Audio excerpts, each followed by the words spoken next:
Guys, post office की GDS का result आप लोगों को पता है कि जारी होने लगी है। पहली लिस्ट आ गई है, सेकंड लिस्ट भी बहुत जल्दी आने वाली है। सितंबर महीने में 10 तारीख लगभग सेकंड लिस्ट जारी हो जाएगी। अगर नंबर आ भी जाता है, लिस्ट में आपका नाम आ भी जाता है, तो भर्ती के आगे का क्या प्रोसेस होगा, क्या क्या डॉक्यूमेंट्स होंगे, क्या क्या डॉक्यूमेंट्स में अगर कोई मिस्टेक हो जाए, हमारे नाम में कोई मिस्टेक हो जाए, कुछ भी अगर गलती हो जाए, हमने आधार कार्ड नहीं लगाया या आधार कार्ड में कोई गलती है, ऐसे बहुत सारे सवाल आपके दिमाग में चल रहे होंगे। तो आज सारा समाधान इस वीडियो में आपको देखने को मिल जाएगा। बस अगर वीडियो आपको अच्छा लगेगा ना, तो लास्ट में इसको लाइक करना और शेयर करके जरूर जाना अपने दोस्तों को। जैसे दिसंबर लास्ट तक इसका रिजल्ट जारी होता रहेगा, यानी कि लिस्ट बहुत ज़्यादा आने के चांस है। पिछली बार कम लिस्ट आई थी, इस बार 7-8 लिस्ट तक भी पहुंच सकता है, क्योंकि इस बार जितने भी 44,000 के ऊपर जो पद है, सभी पदों को भरना जरूरी होता है। पिछली बार भी ऐसे रिजल्ट बिगड़ा था कि 100% वालों का नाम आता है और ज़्यादातर फेक नंबर डाल के देने वाले होते हैं, जो ना तो डॉक्यूमेंट वेरिफिकेशन के लिए जाते हैं और दूसरे का रिजल्ट भी बिगाड़ देते हैं। तो इस बार ऐसा आएगा, तो इस बार एक एक महीने में 2 या 3 लिस्ट जारी होने का चांस है। जैसे सितंबर का महीना स्टार्ट हो चुका है, तो सितंबर के महीने में दूसरी, तीसरी और चौथी लिस्ट तक भी आने का चांस पूरा है। अगर जो रिजल्ट आएगा उसमें अगर आपका नाम आ जाता है, तो सबसे पहला स्टेप होगा डॉक्यूमेंट वेरिफिकेशन आपको लिए वहाँ बुलाया जाएगा वहाँ पर। उसके बाद ज्वाइनिंग का आपको प्रोसेस दिया जाएगा और उसके बाद 3 दिन की ट्रेनिंग होगी। ट्रेनिंग जो लेटर आएगा आपका, आपको बता देंगे, अगर आपने बीपीएम के पद पर फॉर्म अप्लाई किया है, अगर आपका बीपीएम में सिलेक्शन होता है, तो आपका ज्वाइनिंग लेटर आएगा, वो डिवीजन ऑफिस आएगा, यानी कि जिले का जो मेन डिवीजन ऑफिस होता है वहाँ पर, और वहाँ पर आपके सुपरडेंट ऑफिस होता है, एसपी ऑफिस होता है, वहाँ पर आपका डीबी वेरिफिकेशन होगा। अगर आप एबीपी में डाक सेवक से अगर आपने फॉर्म अप्लाई किया, वहाँ अगर आपका नंबर आता है, तो आपका सब डिवीजन ऑफिस, जो कि अपनी भाषा में जैसे हम कहते हैं कि तहसील स्तर का होता है, यहाँ एलएसजी ऑफिस होता है, वहाँ पर तहसील स्तर का जो इंस्पेक्टर पोस्ट होती है, वो पोस्ट जो अधिकारी होता है वो आपका डॉक्यूमेंट वेरिफिकेशन करेगा। आईपीओ सर होता है। एक काफी लोगों ने फार्म भर दिया है, तो उनके एक दिमाग में टेंशन चलती है कि उनके काफी गलतियां कर दी गई, आखिर उन गलतियों की वजह से, जैसे नाम में गलती, पिता के नाम में गलती, स्पेलिंग की कोई भी गलती वगैरह होता है, तो उसके लिए आपको घबराने की कोई आवश्यकता नहीं है। इस वीडियो में हम डिटेल वाइज बताएंगे कि अगर छोटी मोटी जो भी प्रॉब्लम होगी, तो आपका फॉर्म में नाम आ चुका है, लेकिन अगर आपने कोई गलतियां कर दी है, तो आपको रिजेक्ट नहीं किया जाएगा, आपको वापस नहीं भेजा जाएगा। उनके लिए इस बार का एक परफॉर्मेंस दिया गया कि आप अंडरटेकिंग फॉर्म पर साइन कर सकते हो और आपको समय दिया जाएगा उन गलतियों को सुधार करने का। आपका नाम आ जाता है, आपका पास ईमेल या मैसेज आ जाता है, तो आपको अगले 15 दिन में, यानी कि अगले 15 दिन के अंदर अंदर जाके डॉक्यूमेंट वेरिफिकेशन कराना होगा। अगर ऐसा करने से आप चूक जाते हैं या भूल कर देते हैं, तो फिर आपको विभाग की तरफ से अयोग्य घोषित कर दिया जाएगा और नेक्स्ट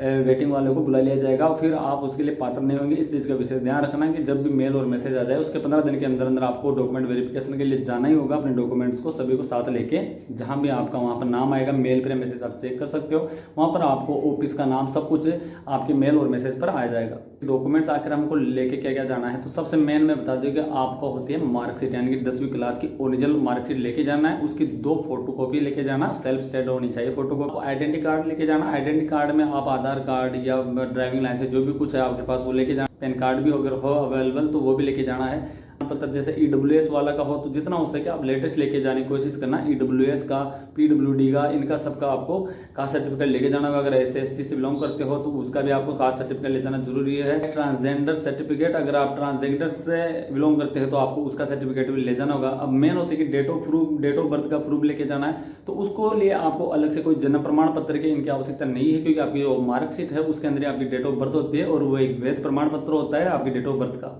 इसके अलावा आपके डॉक्यूमेंट वेरिफिकेशन में होगा आपका मेडिकल सर्टिफिकेट। तो आप अपने आसपास के जिले में जहां भी हो, वहां से आप अपना मेडिकल सर्टिफिकेट जरूर बना सकते हो। वहां की किसी भी हॉस्पिटल, गवर्नमेंट हॉस्पिटल से या फिर डिस्पेंसरी, जो भी हॉस्पिटल है, यहाँ अलग अलग ऑप्शन दिए गए, वहां पर जाकर आप कोई भी बना देगा, ज्यादा दिक्कत वाली बात नहीं है। मेडिकल सर्टिफिकेट आसानी से बन जाए। आपने अरुणाचल प्रदेश अगर फॉर्म अप्लाई किया है, तो वहां पर वहां की लोकल भाषा का सर्टिफिकेट भी आपको देना पड़ेगा। एक अरुणाचल प्रदेश के लिए ये बात की गई कि अगर अरुणाचल प्रदेश आप बिलोंग करते हो, तो वहां की जो लोकल भाषा उसका सर्टिफिकेट आपको वहां पर देना होगा। फार्म भरे तो उस समय आप लोगों को पता है कि आधार कार्ड जरूरी नहीं था। इसके लिए अगर आपकी कुछ गलतियां हो भी जाती है, तो उसमें सुधार भी आप कर सकते हो। काफी लोगों का क्वेश्चन था कि सर क्या आधार कार्ड जरूरी था, तो आप लोगों को बता देता हूं कि जब ऑनलाइन फॉर्म भरा था उस समय भी आपको आवश्यक नहीं है। दोस्तों, अगर आपका डॉक्यूमेंट वेरिफिकेशन नजदीक आ जाता है और आप अपने डॉक्यूमेंट्स लेके जा रहे हो और बाय मिस्टेक या गलती से कैसे भी आपका डॉक्यूमेंट्स ले जाना भूल जाते हो, या फिर आपका भी डॉक्यूमेंट्स आने में 1-2 दिन का समय लग सकता है, तो आपको घबराने की बिल्कुल भी आवश्यकता नहीं है। आपका सिलेक्शन भी होगा, आपका फॉर्म रिजेक्ट भी नहीं होगा, आपको एक अंडरटेकिंग फॉर्म दे दिया जाएगा वहाँ,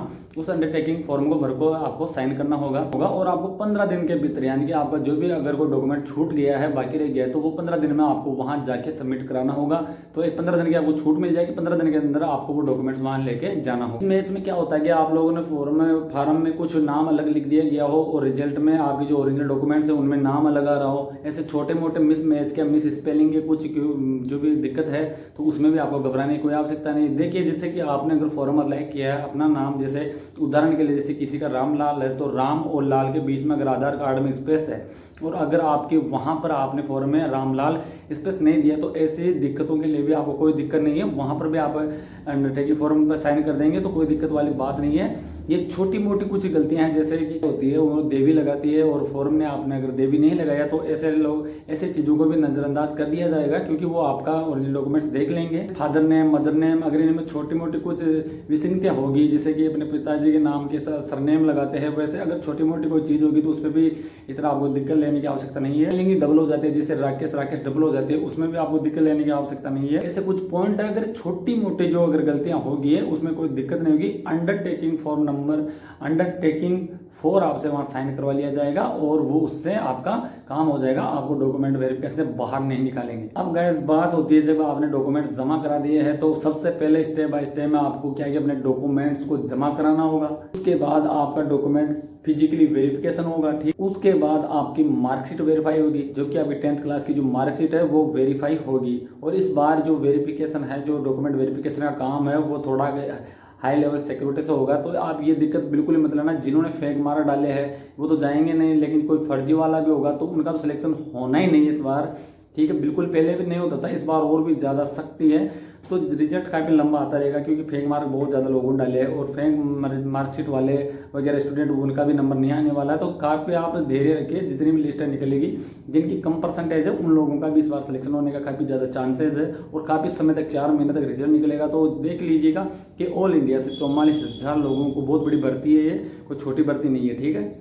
और नेक्स्ट जो वीडियो होगा ना, ये आप लोगों को बता देता हूँ कि आप मान के चलो कि आपको उम्मीद है नाम आने वाला है, तो सैलरी से रिलेटेड भी काफ़ी लोगों का कंफ्यूजन है और ये कंफ्यूजन मैं आपका दूर कर दूंगा। नेक्स्ट वीडियो आएगा उसके अंदर डिटेल वाइज बताऊंगा कि जो बीपीएम होगी उनकी पहले महीने से कितनी सैलरी होगी, सेकंड महीने से कितनी सैलरी होगी। मार्कशीट जो वेरीफाई होती है उसके बाद आपको 3 दिन की ट्रेनिंग के लिए बुलाया जाएगा, 3 दिन की आपकी वहाँ पे ट्रेनिंग होगी और उसके बाद आपको प्रोविजनल ज्वाइनिंग लेटर आपको दे दिया जाएगा और उस प्रकार आपकी ज्वाइनिंग हो जाएगी। मेन इंपॉर्टेंट चीज़ का आप ध्यान रखना कि आप अगर आपके डॉक्यूमेंट जो ओरिजिनल डॉक्यूमेंट जब भी जमा कराते हो तो वहाँ पर उस डॉक्यूमेंट्स को वापस लेना ना भूलिएगा, ठीक है। वापस लेने के बाद आप वहाँ की रिसिप्ट भी मांगना, जो रसीद होती है वो भी आपको लेना होगा। काफ़ी जगह वो आपको नहीं देंगे तो आप खुद भी बोल सकते हो कि सर हमें रिसिप्ट चाहिए। और डीबी का जब आपको वो एक सर्टिफिकेट देंगे उसमें सक्सेस होना लिखा होना चाहिए सभी जगह। अगर उसमें कुछ त्रुटि रह जाती है तो आप ये सोच लेना कि आगे चल के वो आपके लिए समस्या कर सकती है। अगर कोई समस्या नहीं है, सक्सेस का आपको वहाँ पर रसीद मिल जाती है तो फिर आपके लिए और भी अच्छी बात है।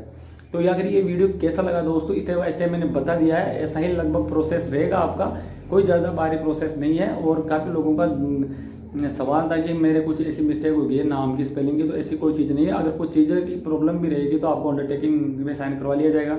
अगर आप वैध स्टूडेंट है, आपकी मार्कशीट ओरिजिनल है, आपका सही नंबर आ चुका है, तो कोई भी दिक्कत लेने की आवश्यकता नहीं है, आपको आराम से ज्वाइनिंग मिल जाएगी, ठीक है। और अगला जो वीडियो होगा वो आपके लिए होगा सेल से रिलेटेड। तो ये वीडियो कैसा लगा कमेंट करके जरूर बताना। अगर वीडियो अच्छा लगा तो अपने दोस्तों को शेयर भी करना, लाइक करना।